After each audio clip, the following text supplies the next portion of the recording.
चालू करते हैं। थोड़ा हम बट वेल्डिंग पढ़ रहे थे, थोड़ा 2 दिन तबीयत खराब हो गई और थोड़ा टॉन्सिल्स हो गए थे। तो आप टॉन्सिल्स में बोला तो जाता नहीं है, और जुकाम और टॉन्सिल्स। तो आज हम लेक्चर चालू करेंगे अपना। अब आपको पता होगा कि हम अपने बचपन से माँ बाप हमें क्या सिखाते हैं कि 2 समय ऐसे होते हैं जब आपको स्पेशली ध्यान रखना पड़ता है। कौन सा? एक तो जब गर्मी से सर्दी आ रही होती है, और दूसरा कौन सा होता है? जब सर्दी से गर्मी आ रही होती है। तो क्या होता है, जब सर्दियाँ चलती है या गर्मियाँ चलती है तो गर्मी तो हम अपना कोई स्वेटर वेटर पहनते नहीं है। फिर थोड़ी थोड़ी सर्दी आती है तो हम क्या सोचते हैं कि चलो यार कोई बात नहीं, सर्दी हमको लगेगी नहीं। उसी तरीके से सर्दी से जब गर्मी आती है तो हम क्या सोचते हैं कि जब सर्दी खत्म होने वाली होती है और तब गर्मी थोड़ी थोड़ी स्टार्ट होती है, तो बीच का एक टाइम पीरियड होता है जिसमें हमें अपने कपड़े पहनने चाहिए, स्वेटर वेटर। उसमें हम लोग पहनते नहीं है, तो इस कारण क्या होता है, आदमी बीमार हो जाता है। आपको भी आपके पापा मम्मी ने जरूर सिखाया होगा, माँ बाप ने जरूर बोला होगा कि यार ऐसा करना। बट हमारी जनरेशन थोड़ी ऐसी है, वो उस टाइम पीरियड को कभी भी सीरियसली नहीं लेती है। गर्मी लगी, लाइक सर्दी चल रही है, गर्मी लगी तो स्वेटर फेंक दिया। अब वही मैंने भी करा तो मैं हो गया बीमार। तो ध्यान रखना आप अपनी हेल्थ का, क्योंकि आपको भैया देखो, हमें तो कोई सरकारी की तैयारी करनी नहीं है, बट आपको जरूर करनी है ना। तो आपको अपना एक भी दिन बिगाड़ना नहीं है। ठीक है, चालू करते हैं। थोड़ा भी टॉन्सिल से ज़्यादा जोर से धीरे धीरे बोल पाऊंगा, अभी नहीं बोल पाऊंगा। तो हम लोग लास्ट लेक्चर में बट वेल्डिंग पढ़ रहे थे, और मैंने आपको different types of butt welding कौन सी होती है वो हम लोगों ने डिस्कस करा था। अगर मैं आपसे different type of butt welding की बात करूं तो वो हम लोगों ने डिस्कस कर लिया था कि different types of butt welding कौन सी होती है ना। ठीक है, अब अगर मैं आपसे बट वेल्डिंग के बाद डिस्कस करूं, तो अगर मैं आपसे बोलूं यहां पर कौन सा जॉइंट है, तो आप बोलोगे सर यहां पर बट जॉइंट है।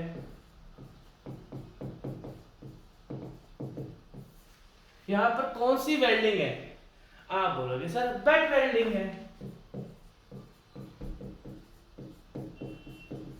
बट अगर मैं आपसे पूछूं क्या बट वेल्डिंग के आप कंपोनेंट्स के बारे में या बट वेल्डिंग के फीचर्स के बारे में जानते हो, तो वो अभी हम लोगों ने डिस्कस नहीं करा। हमने बट वेल्डिंग की डेफिनेशन पढ़ ली, बट वेल्डिंग क्या होता है। आज मैं आपका बट वेल्डिंग कंप्लीट करा दूंगा, और कल के लेक्चर में मैं आपको फिलेट वेल्डिंग स्टार्ट करा दूंगा, और हम अपनी जल्दी यूनिट खत्म हो जाएगी, ज्यादा लंबी यूनिट अब है नहीं। ठीक है, तो अगर हम लोग बात करें ये बट वेल्डिंग है, और जो इसमें जॉइंट है वो क्या आपका बट जॉइंट है। ठीक है जी। अब अगर मैं इससे आपसे आगे पूछूं कि क्या आपको बट वेल्डेड बट जॉइंट के या बट जॉइंटेड बट वेल्डिंग के, अगर मैं से पूछूं क्या ये बट जॉइंटेड बट वेल्डिंग या बट वेल्डिंग बट जॉइंटेड है ना, क्या इनके फीचर्स आपको पता है, तो हमें इनके फीचर्स थोड़ा पढ़ना पड़ेगा, क्योंकि जब क्वेश्चन कल को आएगा तो उसमें ये फीचर्स सारे के सारे इवन ऑब्जेक्टिव क्वेश्चन तक इन सबसे बन जाता है। तो ये आपके सामने क्या है, बट जॉइंट है, बट वेल्डेड है। अब मैं अगर आपसे सबसे पहले एक बार डिस्कस करूं, तो अगर हम इसको डिवाइड कर दें, सबसे पहले क्या हमारा, इसको बात देखना, सबसे पहले है पेरेंट मेटल। ठीक है, पेरेंट मेटल क्या है, तो मैं भी आपको बता देता हूं, पहले फिर लिख लेना। जिन मेटल्स को हम ज्वाइन करते हैं, जिन मेटल्स को हम लोग ज्वाइन करते हैं उनको हमने क्या बोल दिया, पेरेंट मेटल बोल दिया, बेस मेटल बोल दिया, ठीक है, या वर्क पीस बोल दिया। जिन 2 पीसेस को हम जोड़ते हैं उसको हमने क्या बोल दिया, या तो पेरेंट मेटल बोल दिया या बेस मटेरियल बोल दिया, और हमने इसको वर्क पीस बोल दिया। दैट मीन जिन 2 पीसेस को हम ज्वाइन करते हैं या 2 से ज्यादा पीसेस को हम ज्वाइन करते हैं, उनको जो आपका सबसे बढ़िया, तो सबसे अच्छा, मतलब जो जिन मेटल्स को ज्वाइन करते हैं उनका हमने क्या बोल दिया, पेरेंट मेटल बोल दिया, बेस मटेरियल बोल दिया, या हमने वर्क पीस बोल दिया। मैं सीक्वेंस से चलूंगा ताकि आपको लिखने प्रॉब्लम हो। अब इन्होंने सेकंड का लिखा है, सेकंड लिखा फिलर मटेरियल। ठीक है, ठीक है, इधर आया था, मैं इसके सीक्वेंस चलूंगा। अगर हम बात करें ये जो फिलर मटेरियल है, जो मटेरियल हमारा मेल्ट होता है, अगर हम बात करें फिलर मटेरियल की, देखो आपको ध्यान से देखना पड़ेगी चीजें, ये क्वेश्चन है, ऑब्जेक्टिव क्वेश्चन बन के आते ही है। यार टॉन्सिल्स मेरा तो टॉन्सिल्स ऐसा है कि जाता भी नहीं जल्दी। मैं कितनी भी अजिथ्रोमाइसिन खा लूँ, आपको पता होगा जब गले खराब होता है तो अजिथ्रोमाइसिन खाई जाती है। अब कितनी अजिथ्रोमाइसिन खा लूँ, मेरा गला सही नहीं होता, क्योंकि जब आपको डॉक्टर दवाई लिखता है गले के लिए वो अजिथ्रोमाइसिन होती है, उसमें अजिथ्रोमाइसिन होता है। बट क्या करें, ठीक है। तो जो मटेरियल को ज्वाइन करा वो पेरेंट मटेरियल हो गया, पेरेंट मेटल हो गया। और हमारा फिलर मटेरियल का तो जो हमारा इलेक्ट्रोड मेल्ट होता है। अगर हम अपनी बात करें, मैं इसके सीक्वेंस चलूंगा, सेकंड हमारा क्या देगा, फिलर मटेरियल। तो जो मटेरियल मेल्ट होके पेरेंट मटेरियल पे ज्वाइन होता है। अगर कोई आपसे पूछे भैया फिलर मटेरियल, इन्होंने वैसे फिलर मटेरियल के लिखा हुआ नहीं है, अगर कोई आपसे पूछे कि फिलर मटेरियल क्या होता है, तो फिलर मटेरियल सिंपल सा फंडा है, जो मटेरियल मेल्ट होकर अपने पेरेंट मेटल पे डिपॉजिट होता है। देखो फिलर मटेरियल की डेफिनेशन है, जो पेरेंट फिलर मटेरियल किसको बनाया गया, जो मेल्ट होगा और फाइनली फिर पेरेंट मटेरियल पे जाके डिपॉजिट हो जाएगा। दैट मींस जो भी ऐसा मटेरियल है, ध्यान से देखना, जो भी ऐसा मटेरियल है जो पहले तो मेल्ट होगा और फिर पेरेंट मेटल पे आके डिपॉजिट हो जाएगा, दैट मींस वो पेरेंट मटेरियल के ऊपर ही रहेगा, उसको हम क्या बोलते हैं, अपना फिलर मटेरियल। हमने इसमें नहीं देके रखा हुआ बट हमने बता दिया। तो एक हमने पढ़ लिया पेरेंट मेटल और दूसरा हमने पढ़ लिया आपका फिलर मटेरियल। तीसरा क्या देखा था, तीसरा देखा है वेल्ड मेटल। ठीक है, आप ध्यान से देखना, अब बहुत ही अच्छा है, आपको एक बात ध्यान से देखनी पड़ेगी। ठीक है, अगर मैं फिलर की बात करता हूं, मैंने आपसे जस्ट अभी एक बात बोली, अब आप इसमें थोड़ा डिफरेंस देख लो। अगर हम फिलर मटेरियल की बात करते हैं, ध्यान से देखना क्या बोला मैंने, लिखना नहीं है, अभी लिखाऊंगा मैं आपको बाद में, क्योंकि दोनों बहुत अच्छी टॉपिक लगे, एक फिलर मटेरियल दूसरा वेल्ड मेटल। ठीक है, दोनों कहने के सेम ही है बट दोनों में एक डिफरेंस है। अब आप ध्यान से देखना, अगर हम जनरली फिलर मटेरियल, देखो बहुत अच्छा क्वेश्चन है, what is difference between filler material and weld metal या वेल्ड मटेरियल या वेल्ड मेटल। देखो फिलर मटेरियल जनरली क्या होता है, आपका इलेक्ट्रोड होता है।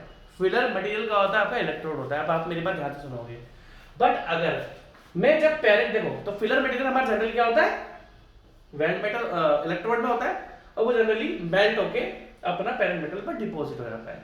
इसके बाद इन्होंने थर्ड पॉइंट दिया, उन्होंने देके रखा हुआ वेल्ड मेटल। बहुत अच्छा क्वेश्चन है ये। अगर आपको पूछा जाए वेल्ड मेटल क्या होता है, तो वेल्ड मेटल का सिंपल सा फंडा है, उन सब मेटल को मैं वेल्ड मेटल बोलूंगा, सबको बोलूंगा जो मेल्ट हुए और उसी जगह पर वापस से जहां पर आपने करेक्शन कराया या ज्वाइन कराया वहां पर ये अपना जाकर चिपक गए। ध्यान सुनना, अगर फिलर मटेरियल की बात करें तो फिलर मटेरियल हमारा होता है इलेक्ट्रोड। बट जब, अब आप ध्यान से देखोगे, जब हम इस जगह वेल्डिंग करेंगे, अगर मैं आपसे पूछूं कौन सा करेक्शन दिख रहा है, बोलोगे सर सिंगल वी दिख रहा है। तो अगर मैं पूछूं आपसे कौन से टाइप का बट जॉइंट दिख रहा है, आपको इसमें कौन से टाइप की बट वेल्डिंग दिख रही है, भाई बट वेल्डिंग की तो दुनिया हजारों टाइप की है। अगर मैं आपसे पूछूं कि भैया आपको इसमें कौन सी बट वेल्डिंग दिख रही है, बोलोगे sir single V but welding दिख रही है। आपको देखो वी टाइप बन रहा है, वी टाइप बन रहा है, सिंगल वी टाइप की बट वेल्डिंग बन रही है। आप ध्यान से देखना, जब मैं अपना इलेक्ट्रोड की हेल्प से मटेरियल को वेल्ड करने की कोशिश करता हूं, तो फिलर मटेरियल तो है वो तो पिघलता पिघलता है ही सही, और वहां जाकर जहां पर हम करेक्शन कर रहे हैं, लाइक ये मालूम है इलेक्ट्रोड से इसको यहाँ पर मेल्ट करके, मतलब इलेक्ट्रोड क्या मतलब जो आपकी वेल्डिंग मशीन होती है, वेल्डिंग मशीन जो इलेक्ट्रिसिटी लेती है, by using welding machine electrode आपकी मेल्ट होती है और यहाँ पर जाकर डिपॉजिट हो जाती है। बट साथ में ये जो पेरेंट मेटल होता है, ये जो पेरेंट मेटल होता है, इसका भी थोड़ा बहुत पोर्शन थोड़ा बहुत पोर्शन मेल्ट होता है। कहने का मतलब क्या है, मेरी बात ध्यान से सुनना, अगर हम फिलर मटेरियल की बात करें तो जनरली फिलर मटेरियल इलेक्ट्रोड है जो कि यहाँ पर जाकर डिपॉजिट हो जाता है। बट अगर मैं जब इलेक्ट्रोड से इसको ज्वाइन करता हूं, तो आप देखो इससे पास जस्ट ये जो आपके वेल्डिंग ये जस्ट पास वाला एरिया, अरे ये भी तो थोड़ा बहुत मेल्ट होता है, ये भी तो थोड़ा बहुत मेल्ट होता है और उसी जगह पर डिपॉजिट हो जाता है। तो कहने का मतलब क्या है, फिलर मटेरियल तो जनरली हमने इलेक्ट्रोड से कंपैरिजन कर लिया, इलेक्ट्रोड से पढ़ लिया। बट अगर हम वेल्ड मेटल की बात करें तो वो सारा मेटल जो मेल्ट होकर वहीं पर डिपॉजिट हो जाता है। तो कहने का मतलब है यहाँ पर कौन कौन सा मेटल डिपॉजिट हुआ है, बोलोगे सर एक क्या होता है फिलर मेल्ट होकर डिपॉजिट हुआ है, पर सर जो पास जो ये वेल्डिंग के जस्ट पास का एरिया ना, ये भी थोड़ा बहुत मेल्ट होता है और वहीं पर ही डिपॉजिट हो जाता है। तो इसको हम क्या बोलते हैं, दैट मींस फिलर में और वेल्ड मेटल में डिफरेंस क्या है, फिलर में तो हमने जनरली इलेक्ट्रोड की बात कर ली जो आएगा और भरेगा। बट अगर हम इस पोर्शन की बात करें, क्योंकि इसको अभी मैं आपको बोलूंगा, इसको हम क्या बोलते हैं, वेल्ड जोन। क्या बोलते हैं इसको, वेल्ड। अभी मैं आपको टोटल बताऊंगा। एक होता है हीट अफेक्टेड जोन, अभी हम धीरे धीरे सब पढ़ेंगे, ठीक है जी। अब आप ध्यान से देखो, तो थर्ड हमने क्या पढ़ा, देखो सबसे पहले पढ़ा हमने पेरेंट मटेरियल जिसमें ज्वेल करेंगे, सेकंड हमने पढ़ा फिलर मटेरियल, थर्ड हमने पढ़ा वेल्ड मेटल, ऐसा मेटल जो उस जगह पर चिपका रहेगा, डिपॉजिट होकर रहेगा। क्योंकि जब हम वेल्डिंग करते हैं, जॉइंट जो हमारे बीच में स्पेस रहता है, ग्रूव रहता है, उसके पास वाला मेटल भी पिघलता है और पिघलने के बाद वो वहीं के वहीं पर डिपॉजिट होता है या रिटेन्ड हो जाता है, कहीं जाता नहीं है। तो दैट मींस अगर मैं बोलूं वेल्ड मेटल की बात, दैट मींस जितना भी ऐसा मटेरियल जो मेटल है जो मेल्ट हो रहा है और वहीं पर डिपॉजिट हो रहा है, उसको हमने क्या बोल दिया अपना, वेल्ड मेटल। ठीक है, अब देखना, अब आपको दो तीन चीजें बहुत अच्छी देखने को मिलेगी। ठीक है, अब ध्यान से देखो हमारा ये कौन सा आ गया, फोर्थ। अगर मैं आपसे बात डिस्कस करूं, यहां पर मैंने एक लाइन लिखी है, वो लाइन आपको बता देता हूं, आपको काम आएगी। The part of parent material metallurgical effect है। ये एक लाइन मैंने आपको पहले भी बताई थी, ये एक लाइन मैंने आपको पहले भी बताई थी, अब ध्यान से देखना, ध्यान से देखना आपकी चीज। देखो सबसे पहली बात, अगर हम मेटलर्जिकल प्रोसेस की बात करें या फ्यूजन प्रोसेस की बात करें, तो मैंने आपको बताया था कि भाई अगर मैं देखो मेटलर्जिकल प्रोसेस क्या होता है या फिर हमारा फ्यूजन प्रोसेस क्या होता है कि जब हम दो मेटल को साथ साथ, देखो मेरे पास आपको ध्यान से सुननी पड़ेगी। वेल्डिंग का एक बहुत बड़ा फायदा है कि वो भाई जब ज्वाइन करता है तो वो दो मेंबर को बिल्कुल एक समान बना देता है। क्यों बनाता है वो एक समान? कहने का मतलब ये एक अलग मेटेरियल, ये मान लो स्टील है Fe250, ये भी Fe250 है। अब इन दोनों को मैं ज्वाइन करूंगा वेल्डिंग से, तो दो ये पूरा का पूरा एक मेंबर बन जाता है, सेम प्रॉपर्टीज होती है। क्यों? वेल्डिंग का प्रोसेस क्या होता है? मेटलर्जिकल प्रोसेस होता है, फ्यूजन प्रोसेस होता है। फ्यूजन प्रोसेस और मेटलर्जिकल प्रोसेस का मतलब मैंने आपको पहले भी बताया था क्या होता है। भाई मान लो ये दो मेंबर है, अब मैं इस पे फ्यूजन प्रोसेस कर रहा हूं, होता क्या है, इसके जो एटम मॉलिक्यूल है वो इधर चल जाते हैं, इसके जो एटम मॉलिक्यूल है वो इधर चल जाते हैं। दैट मींस दोनों के एटम्स एंड मॉलिक्यूल्स एक्सचेंज होते हैं। और जब इधर के एटम्स एंड मॉलिक्यूल इधर चल गए इधर के मॉलिक्यूल, तो ये बिल्कुल एक समान बन जाता है, मतलब एक बन जाता है। इसी को हम मेटलर्जिकल प्रोसेस बोलते हैं। अब मेरी बात ध्यान से सुनना, आप अगर हीट, देखो ये बहुत इंपॉर्टेंट टर्म्स हैं और ये बहुत इंपॉर्टेंट लेक्चर है, मैं आपको फिर बता रहा हूं। बुक से बट वेल्डिंग पढ़ोगे तो 1 मिनट में कंप्लीट कर लोगे। अगर बुक से आप बट वेल्डिंग करोगे तो 1 मिनट में कंप्लीट कर लोगे, क्योंकि 1 मिनट में उसमें कुछ देख नहीं रखा हुआ। बट आपको जो मैं पढ़ा रहा हूँ आपको बहुत ध्यान से देखना पड़ेगा। मैं आपको फिर समझा रहा हूँ ये क्वेश्चंस वाला। अब हम देखो, पहले तो हमने कॉन्सेप्ट के लिए पढ़ा था, अब हम पूरा पेपर के लिए आ चुके हैं। यार नींद आ रही है, एक तो मैंने खांसी की दवाई पी है ना, खांसी की दवाई पता नहीं नींद क्यों आती है यार, तगड़ी नींद आती है खांसी की दवाई पी के। ठीक है, देखो जी मेरा टॉन्सिल अगर बहुत एक्सट्रीम लेवल पे खराब हो गया, क्योंकि अभी मेरा दर्द ना स्टार्ट हो रहा है, तो फिर मैं शायद रोक दूंगा लेक्चर। ठीक है, अब आगे बात डिस्कस करते हैं। तो मेटलर्जिकल या फ्यूजन प्रोसेस क्या हो गया? जब दो मेंबर्स को हमने इस तरीके से ज्वाइन करा, जब दोनों के एटम एंड मॉलिक्यूल्स एक्सचेंज हो गए, ठीक है, और फिर वो दोनों एक ही मेंबर बन जाते हैं, क्योंकि दोनों के एटम मॉलिक्यूल एक्सचेंज हो गए, तो वो एक मेंबर की तरह बन जाते हैं। अब अगर हम हीट अफेक्टेड जोन की बात करें, तो ये जो आप देखते हैं, इसको इरेज कर रहा हूं, जिस जगह हम वेल्डिंग करते हैं, मान लो मैंने वेल्डिंग इस वाले, ये मेरा ग्रूव है, तो इसके पास वाला पोर्शन भी तो हीट से अफेक्ट होता है और एटम मॉलिक्यूल्स इधर उधर भागते हैं। समझ रहे मेरी बात? जिस जगह हम लोग वेल्डिंग करते हैं, जिस जगह हम लोग वेल्डिंग करते हैं, ऐसा तो है नहीं कि ये जो ग्रूव है बस ग्रूव इसके अंदर ही हीट आएगी। अगर मैं इस जगह वेल्डिंग कर रहा हूं तो इसमें थोड़ा सा पास वाला एरिया दोनों साइड अफेक्ट होता है हीट से, जो कि मेल्ट नहीं होता। मेरी बात ध्यान सुनना, मैंने मान लो ये दो ग्रूव है, इन दो ग्रूव के बीच में वेल्डिंग करी, तो ये जो पास वाले पोर्शन होते हैं ना, ये गर्म तो होते हैं बट ये मेल्ट नहीं होते हैं। आपको मेरी बात ध्यान से सुननी पड़ेगी। कहने का मतलब क्या है, देखो मेरी बात ध्यान से सुननी पड़ेगी आपको। अगर हमने यहाँ पर वेल्डिंग करी तो ये जो पास वाला एरिया होता है ना, ये थोड़ा सा, ये पास वाला एरिया जो है ये गर्म हुआ, इसके अंदर मेटल, दैट मींस के एटम मॉलिक्यूल्स इधर उधर भागे, बट ये मेल्ट नहीं हुआ। इस जोन को बोलते हैं हम हीट अफेक्टेड जोन, HAZ। आपको मेरी बात बहुत ध्यान से सुननी पड़ेगी, तभी जाके आपको लेक्चर में मजा आएगा, वरना फिर बुक्स में, क्योंकि ढंग से चीजें देकर रखी हुई नहीं है। देखो जी मैं बुक्स की बुराई नहीं करता, जब भी मैं आपको लेक्चर देता हूँ तो मैं एक बार सारी बुक्स को देखता हूँ इन्होंने क्या क्या कंटेंट देकर रखा हुआ है, क्योंकि देखो जो मुझे लेक्चर पढ़ाना है वो तो मैं पढ़ाऊंगा, मैं ना कम करूंगा बुक से ना मैं ज्यादा करूंगा। और ऐसा बहुत रेयरली होगा कि मेरा पढ़ाया हुआ कम होगा और बुक्स में ज्यादा लिखा होगा। बट स्टील, आपको पता है आप लोगों को स्टील समझ में क्यों नहीं आती है? बच्चा सबसे ज्यादा बोलता है सर स्टील दे दो सर, स्टील के आप है ना, स्टील के लेक्चर दो सर, स्टील के लेक्चर दो सर, स्टील दे दो, आप स्टील के लेक्चर दो। इतने बच्चों ने बोला। वो क्यों बोलते पता है क्यों? क्योंकि स्टील की जो बुक्स है ना वो कॉम्प्लिकेटेड है भाई। जैसे BMC की किताबें हैं, बहुत ईजी है, पढ़ने में मजा आता है। BMC आप पढ़ोगे तो किताबों में इतना सुंदर सुंदर दे रखा है ना, इतनी ईजी लैंग्वेज देकर रखी हुई है ना, तो हमें BMC अपना समझ में आता है। कंक्रीट टेक्नोलॉजी पढ़ोगे तो भी समझ में आ जाएगा। फ्लूइड मैकेनिक्स पढ़ोगे तो फ्लूइड मैकेनिक्स की बुक्स भी बहुत अच्छी है। इकलौता स्टील ऐसा सब्जेक्ट है, देखो जी मैं स्टील की ऑथर्स की बुराई नहीं कर रहा, इकलौता स्टील ऐसा सब्जेक्ट है जो कि बुक्स से पढ़कर भी समझ में नहीं आता। सारे सब्जेक्ट FM पढ़ लो, स्ट्रेंथ ऑफ मटेरियल पढ़ लो, सब समझ में आता है बुक्स से, अगर कोई बच्चा मेहनत करने वाला होगा। पर स्टील एक ऐसा सब्जेक्ट है ना, बताऊं क्यों? क्योंकि बुक्स में मुझे अच्छा कंटेंट, देखो जी जिन ऑथर्स ने स्टील की बुक्स इंडिया में लिखी है बहुत बड़े ऑथर्स हैं, मैं तो चीटी भी नहीं हूँ उनके सामने, कुछ भी नहीं हूँ मेरे सामने, बट हाँ, मुझे स्टील की एक भी किताब अच्छी नहीं लगती है जो पूरी स्टील आपको पढ़ा देगी। एक किताब स्टील की ऐसी नहीं है जो आपको स्टील की 100% नॉलेज दे देगी और आप स्टील को 100% नॉलेज का मतलब छोड़ो, प्रैक्टिकल नॉलेज छोड़ो, एक भी किताब ऐसी नहीं है जिसको आपको दूसरी किताब रेफर नहीं करनी पड़े। आप एक बुक से मुझे नहीं लगता 100% कॉन्सेप्ट स्टील के सीख पाओगे। ढंग से नहीं दे रखा स्टील में, क्या करें हम, नहीं दे रखा स्टील की किताब मुझे इंडिया में एक भी अच्छी नहीं लगती है। अभी आप मुझसे पूछोगे सर स्ट्रेंथ ऑफ मटेरियल की बुक बता दो तो मैं बोलूंगा बीसी पूर्णिया है।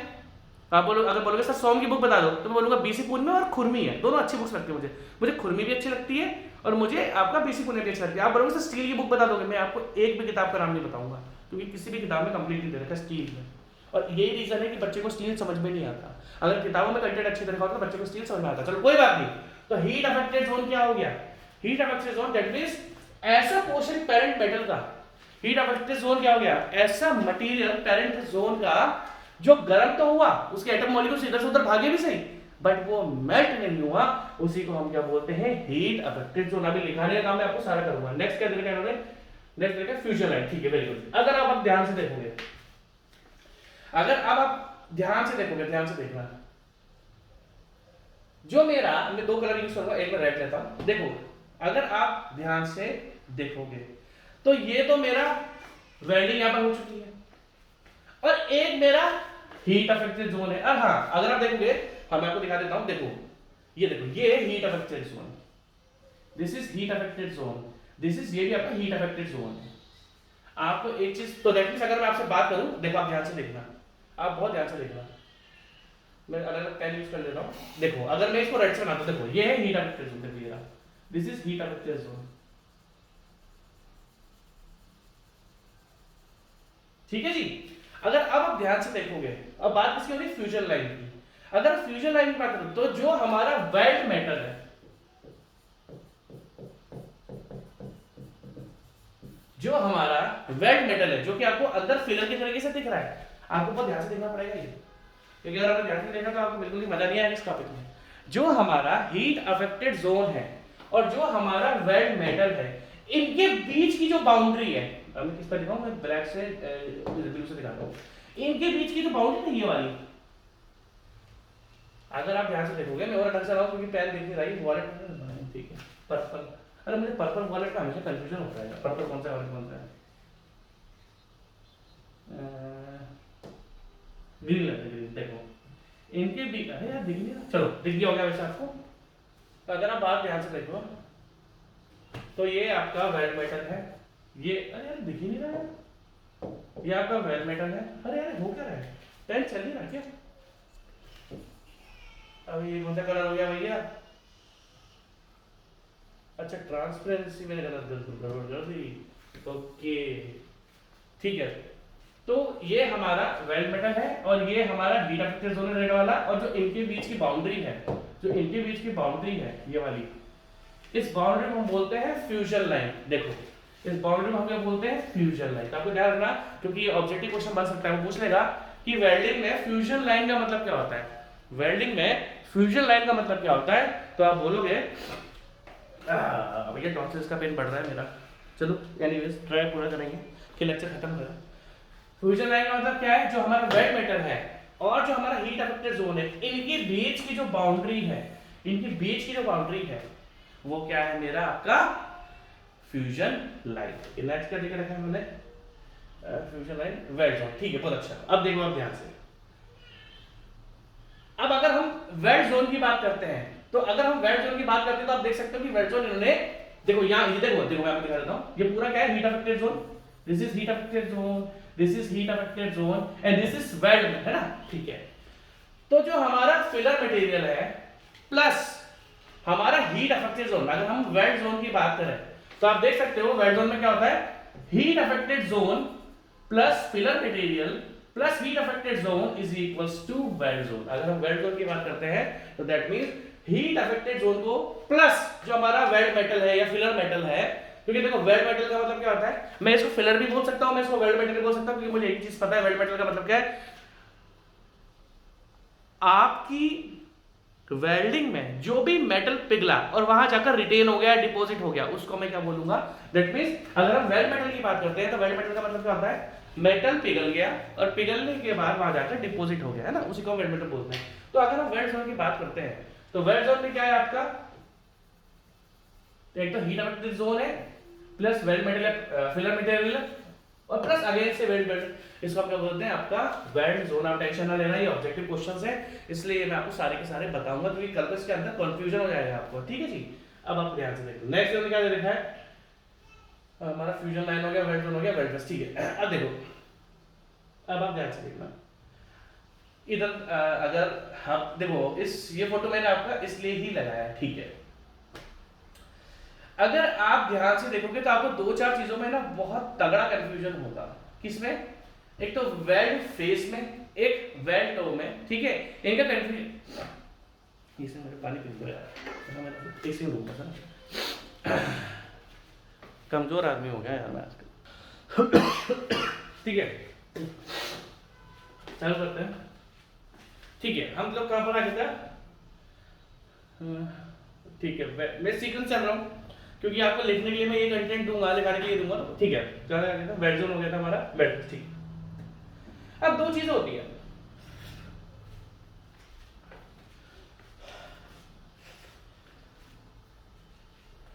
जैसे आपका ये दो मेटल है,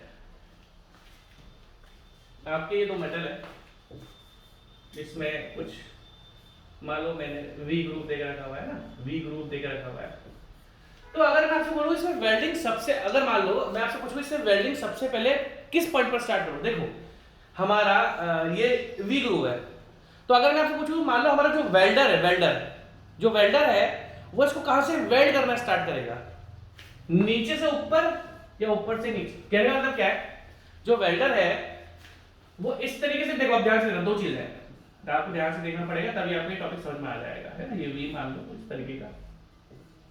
अब जो मेरा वेल्डर है वो कहां से इसको वेल्ड करना चालू करेगा? इस तरीके से करेगा, ऊपर से जाएगा, ऊपर से जाते जाते आते आते नीचे पर आएगा, यहाँ पर क्या है? Top to bottom. और अगर मैं दूसरे वाले की बात करूं तो दूसरा वाला क्या आपका? Bottom to top. तो ऑब्वियसली बॉटम से टॉप की तरफ, दैट मींस जो मेरा वेल्डर होगा ना वो इसको नीचे से ऊपर की तरफ लेके नहीं आएगा, मतलब इस तरीके, क्या ऊपर से नीचे की तरफ लेके नहीं आएगा, ये ऊपर से नीचे वेल्डिंग, वो क्या करेगा? नीचे से ऊपर लेके जाएगा। तो कहने का मतलब क्या होता है कि अगर मेरा वेल्डिंग नीचे से ऊपर होगी तो मेरे वेल्डर को यहाँ खड़ा रहना पड़ेगा। दैट मींस वेल्डिंग क्या होती है? नीचे से ऊपर की तरफ हम बढ़ते हैं, जो कम वाला पॉइंट है वहां से वेल्डिंग करते करते हम, जहां पर देखो अगर हम बात करते हैं यहाँ पर कम जगह है, यहाँ पर क्या है? जगह कम है, और ऊपर क्या जगह है? तो जो यहाँ पर जगह कम है वहां से वेल्डिंग करते करते ऊपर तक जाते हैं हम लोग। तो कहने का मतलब है कि वेल्डर आपका यहाँ पर बैठा होगा, पक्की बात है। देखो ध्यान से देखना, अगर वेल्डर को वेल्डिंग नीचे से ऊपर की तरफ करनी है, अगर वेल्डर मान लो, जैसे मान लो दो पीस ऐसे हैं, देखो ध्यान से देखना, दो पीस ऐसे हैं और मुझे यहाँ पर वेल्डिंग, तो मेरे को नीचे से ऊपर, देखो कैसे बताऊं, मान लो मुझे इसमें वेल्डिंग करनी है, ये लो इस टाइप से वी जॉइंट बन गया आपका। तो वेल्डर क्या करेगा? आप देखना, वेल्डर का हाथ देखना, तो वेल्डर क्या करेगा? वेल्डर नीचे से ऊपर तो जाएगा नहीं, वेल्डर अगर इस तरीके से कम से ज्यादा तक बढ़ेगा तो वो अपनी वेल्डिंग रॉड, जो इलेक्ट्रोड होती है वो इस तरीके से रखेगा, इस तरीके से। अब देखना, ये मैं वेल्डर हूं, ये बड़ा वाली स्पेस है, ये कम वाली स्पेस है, तो मेरा फेस, अब ध्यान से देखना, अब दो चीजें हैं आपको ध्यान से देखनी पड़ेगी। यार जब सर्दियों में सांसें बोलने लग जाती है, पता नहीं क्यों। ठीक है, आप देखना ध्यान से। तो मैंने इस तरीके से वेल्डिंग करी, तो नीचे से वेल्डिंग करते करते मैं ऊपर की तरफ वेल्डिंग कर ली मैंने। अब देखोगे तो यहाँ पर दो पॉइंट है, एक पॉइंट क्या है? ध्यान से देखना, जो मुझसे सबसे दूर है, अब ध्यान से देखना, और एक पॉइंट देखो, ये वाला पॉइंट नीचे से करते ऊपर आएगा, ध्यान से देखना। तो अगर मैं आपसे बात करूं तो सबसे मेरा नियर बाई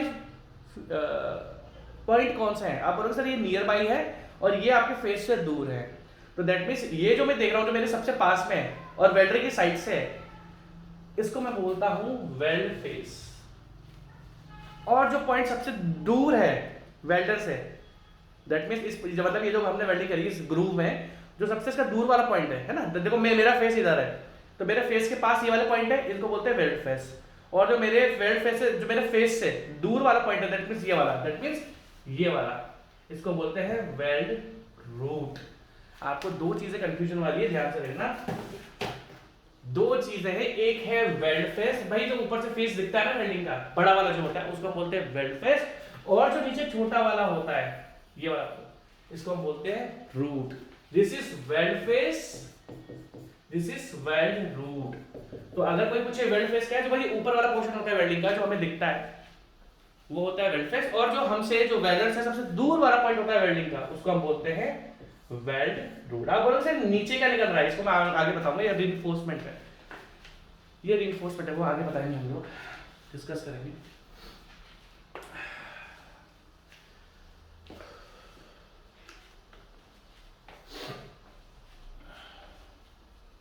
तो हम लोग आगे आगे एक आगे हम वेल्ड फेस पर आगे हैं, और एक हमने कर लिया अपना वेल्ड रूट।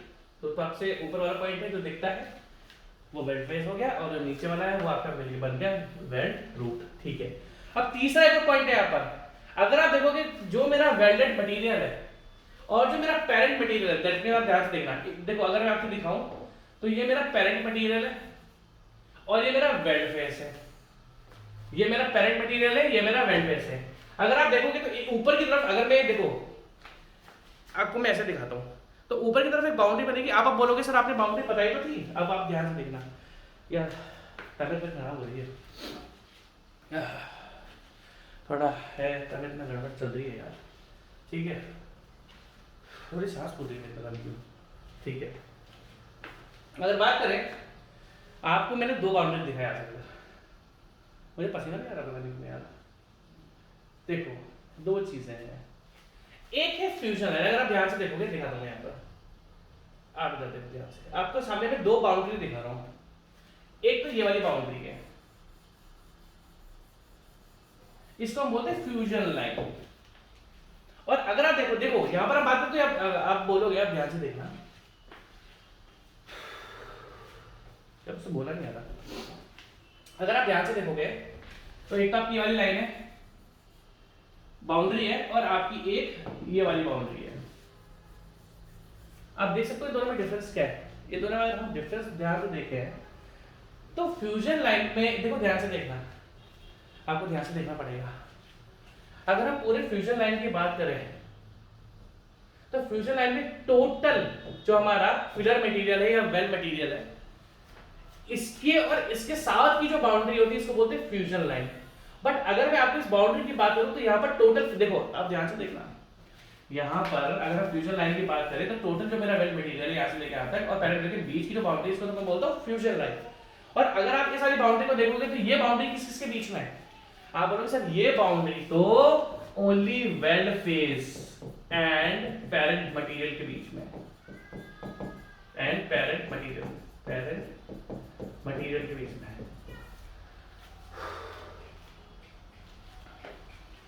यार मैं डॉक्टर को दिखाऊंगा ढंग से यार, फिर काम चलेगा नहीं, हम लोग खुद से टैबलेट लेके चालू कर देते हैं ना, दिक्कत है। ठीक है, तो अगर हम लोग बात करें तो यहाँ पर क्या हो रहा है, पेरेंट मटेरियल और टोटल जो फिलर मटेरियल है इनके बीच की बाउंड्री तो मैंने बोल दिया फ्यूजन लाइन, और वेल्ड फेस जो ऊपर वाला फेस है, वेल्ड फेस और पेरेंट मटेरियल के बाउंड्री को मैंने क्या बोल दिया, आपका टो, वेल्ड टो। तो आपको ध्यान रखना पड़ेगा, मैं इस वाले फोटो पे वापस आ रहा हूँ, देखो यहां से लेके यहां तक जो हमने बोला, ये this is fusion line, this is fusion line है ना, और पेरेंट मटेरियल और पूरा जो डेप्थ के अक्रॉस हमारा वेल्ड मटेरियल क्या है, इन दोनों के बीच की बाउंड्री तो होगी फ्यूजन लाइन। बट अगर मैं अपने वेल्ड फेस की बात करूं और ये पेरेंट मटेरियल है, अब ये जो बाउंड्री है थ्रू आउट द लेंथ जा रही है, इसको मैं बोलता हूं वेल्ड टो, इसको हम लोग बोलते हैं वेल्ड टो। तो आपको ये दो तीन चीजें हैं जो आपको थोड़ा ध्यान रखना पड़ेगा, वरना आपको फिर कंफ्यूजन हो जाएगा, क्योंकि बुक्स में इतने अच्छे डायग्राम्स देके रखे हुए नहीं है, तो आपको बुक से समझ में बिल्कुल भी नहीं आएगा। आज मेरे को आज की तारीख में मुझे डिजिटल बोर्ड की है, आज की तारीख में डिजिटल बोर्ड की इतनी आदत हो चुकी है ना, क्योंकि मैंने एक चीज तो देखी कि अगर इंजीनियरिंग सीखनी है ना, ऐसा नहीं है कि मेरे पास डिजिटल बोर्ड है इसलिए मैं तारीफ कर रहा हूँ, आज की तारीख में मान लो मेरे पास डिजिटल बोर्ड नहीं है और मैं आपको व्हाइट बोर्ड पे पढ़ाऊंगा तो मुझे ऐसा लगेगा मैं बिल्कुल असहाय सा हो गया। क्यों यार, ये डायग्राम मैं कैसे बनाऊंगा सारे के सारे, एक छोटा सा डायग्राम तो बना सकता हूँ मैं, बट इस तरीके से डायग्राम मैं बना नहीं सकता हूँ। तो ये बहुत हेल्प करता है। और मुझे पता लगा, मुझे फील हुआ है कि इंडिया के जितने भी इंजीनियरिंग कॉलेज है ना, उन सब में डिजिटल बोर्ड होना चाहिए। इंडिया की जितनी भी टेक्निकल कोचिंग्स हैं उन सब में डिजिटल बोर्ड होना चाहिए, क्योंकि वही आपको इंजीनियरिंग सिखा सकती है। हम सारे फोटोग्राफ्स लगा देते हैं यहाँ पे, है ना, क्योंकि अब मुझसे कोई बोले ये व्हाइट बोर्ड पे पढ़ा दो, तो देखो हो सकता है डिजिटल बोर्ड है, ये भी कल को खराब हो जाएगा, है ना। इलेक्ट्रॉनिक चीज़ है वो तो खराब होती है और उसको रिपेयर कराने में बहुत टाइम लगता है, और है तो मैं तो मानता हूँ खराब भी हो सकता है। तो कल को मुझे मजबूरी में व्हाइट बोर्ड पर पढ़ाना पड़ेगा, तो वो बड़ा मुश्किल हो जाएगा मेरे लिए भी और आपके लिए भी। मतलब उसमें आप है ना एग्जाम की नॉलेज तो गेन कर लोगे, बट प्रैक्टिकल चीजें मैं आपको दिखा नहीं पाऊंगा, ठीक है जी। एनीवेज, तो मेरे ख्याल से आपको पता लगी, एक होती है फ्यूजन लाइन, और ये जो बाउंड्री है दोनों के बीच में, दो इस फोटो में थ्रू आउट द लेंथ भी दिख रही, यहाँ पर थ्रू आउट द लेंथ दिख रही है, देखो ये बाउंड्री, इसको हम बोलते हैं वेल्ड टो।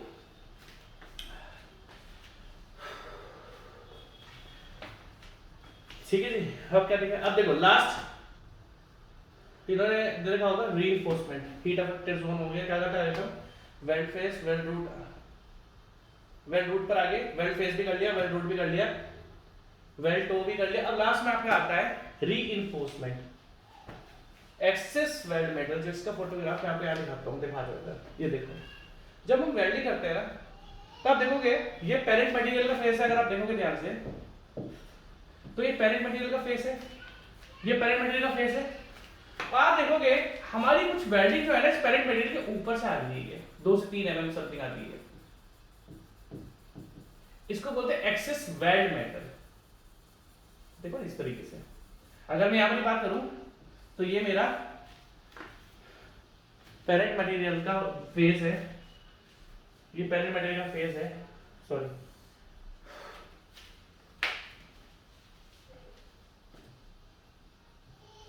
इस तरीके से, और यहां पर भी देखोगे तो वेल्डिंग जो है वो इससे कुछ एक्स्ट्रा निकली हुई है। ये क्यों लगाते हैं एक्स्ट्रा है, बाद में इसको साफ कर देते हैं तो हमारी फिनिशिंग अच्छी आ जाती है, इसको स्लैग भी बोलते हैं, स्लैग वेल्ड। आप क्या करोगे, इसको बाद में क्लियर कर दोगे ना तो ये साफ हो जाता है, और साफ करने के बाद फिर आपकी फिनिशिंग अच्छी आ जाती है। तो क्या होता है, इसको हम बोलते हैं एक्सेस वेल्ड मेटल, ठीक है। अब आप एक काम करो, लिखना चालू करो यार, अब मेरी ताकत नहीं है भैया आगे पढ़ाने के लेक्चर, इसलिए मैं आपसे माफ़ी मांगूंगा। देखो हेल्थ के ऊपर किसी का कंट्रोल तो है नहीं, है ना। तो आप सबसे पहले ये डायग्राम बनाओ, ये वाला बनाओ, उसको पूरा बनाओ, बनाना पड़ेगा आपको, कैसे भी बना सकते हो बनाओ उसको, आप कैसे बना सकते हो तो पूरा का पूरा लिखो यार, ये आपको बनाना पड़ेगा। इसके बाद आप ये वाला भी बनाओ, और बट वेल्डिंग चल रही है तो बट वेल्डिंग में चलेगा, ठीक है जी। ये भी आपको पूरा बनाना पड़ेगा, पूरा A to Z बनना पड़ेगा आपको, ठीक है जी। और उसके बाद आप एक एक लाइन लिखने चालू करो, जो मैंने आपको बता दिया पहले से ही, जैसे पेरेंट मटेरियल क्या है, material metal to be joint, है ना, ये क्या है। अगर हम, मुझे पानी पीना है एक बार, फिर मेरे को प्यास लगने लगती है, प्यास लगने लगती है, यही वेट करो, चालू करते हैं। तो पेरेंट मटेरियल क्या है, ये सिंपल सी बात है, पेरेंट मटेरियल या parent material metal to be joint और सरफेस बाय वेल्डिंग, ये ब्रेस वेल्डिंग और ब्रेसिंग काट दो आप लोग, है ना, ये काफी काम में नहीं है, इसको आप काट दो, ठीक है। मेटल टू बी जॉइंट और सरफेस बाय वेल्डिंग, ठीक है। उसका फिलर मटेरियल क्या है, जो हम एक्स्ट्रा मेटल ऐड करते हैं, मेटल एडेड ड्यूरिंग वेल्डिंग, इसको आप काट दो, ठीक है, ये काम पे नहीं है आपका। उसका वेल्ड मेटल क्या है, all metal melted during the making of weld and retain in the weld, जो मेटल पिघलता है ना वहीं पर रहता है। अब हीट अफेक्टेड जोन हमने निकाला था, जहां पर मेटलर्जिकल प्रोसेस इधर से उधर एटम मॉलिक्यूल्स हिलेंगे बट वो मेल्ट नहीं होगा portion, the part of the parent metal metallurgically affected by the weld or by thermal cutting, that means heat, thermal cutting heat, but not melted। आपको ध्यान रखना पड़ेगा, हीट अफेक्टेड जोन का जो material है वो गर्म तो होगा बट वो पिघलता नहीं है, ठीक है जी। इसके बाद नेक्स्ट आपके आगे फ्यूजन लाइन, अच्छी तरीके से मैंने आपको बता दिया, boundary between weld metal and the heat affected zone in a fusion weld, this is term, ठीक है। फ्यूजन लाइन का हो गया, उसके बाद वेल्ड जोन का क्या हो गया, zone containing the weld metal and the heat affected zone. उसका वेल्ड फेस हो गया, वेल्ड फेस क्या होता है आपका, मैंने ऊपर आपको बता दिया, the surface of the fusion expose on the side from which weld has been made, जहां से वेल्डिंग करी गई है, जहां से वेल्डिंग करी गई है उसका हम क्या बोलते हैं, वेल्ड फेस, जो कि मैंने आपको अभी दिखाया था कैलकुलेटर मोबाइल के हेल्प से। वेल्ड रूट क्या होता है, वो ऐसा पॉइंट सबसे दूर हो, zone on the side of the first front, सबसे पहले यही से करा जाता है, जो कि वेल्डर से सबसे दूर होता है, फारदेस्ट फ्रॉम द वेल्डर। इसको आप लिख लो। वैसे लेक्चर मेरे को आज 1.5 घंटे का देना था, बट ये लेक्चर आज मैं अब यहीं रोकूंगा क्योंकि मेरी ताकत इससे आगे है नहीं, ठीक है जी। और उसके बाद आपका वेल्ड तो क्या है मैंने आपको बता दिया। वेल्ड फेस, देखो boundary between a weld face, ऊपर वाली जो बाउंड्री थी, and the parent metal between the runs is known as weld toe. अब इसके बारे में मैं आगे बताऊंगा। वेल्ड टू सबसे वीक पोर्शन होता है ये, बट मैं आपसे आगे डिस्कस करूंगा, ठीक है, इसमें नहीं। और लास्ट में आप लिखो एक्सिस मेटल मेटल, जो कि थोड़ा सा एक्स्ट्रा करा जाता है। इस लेक्चर में थोड़ी मैं माफी मांगूंगा आपसे कि मैंने जल्दी से लेक्चर को रोक दिया, बट आज मेरी हेल्थ मुझको सपोर्ट नहीं कर रही है। Take care, bye bye.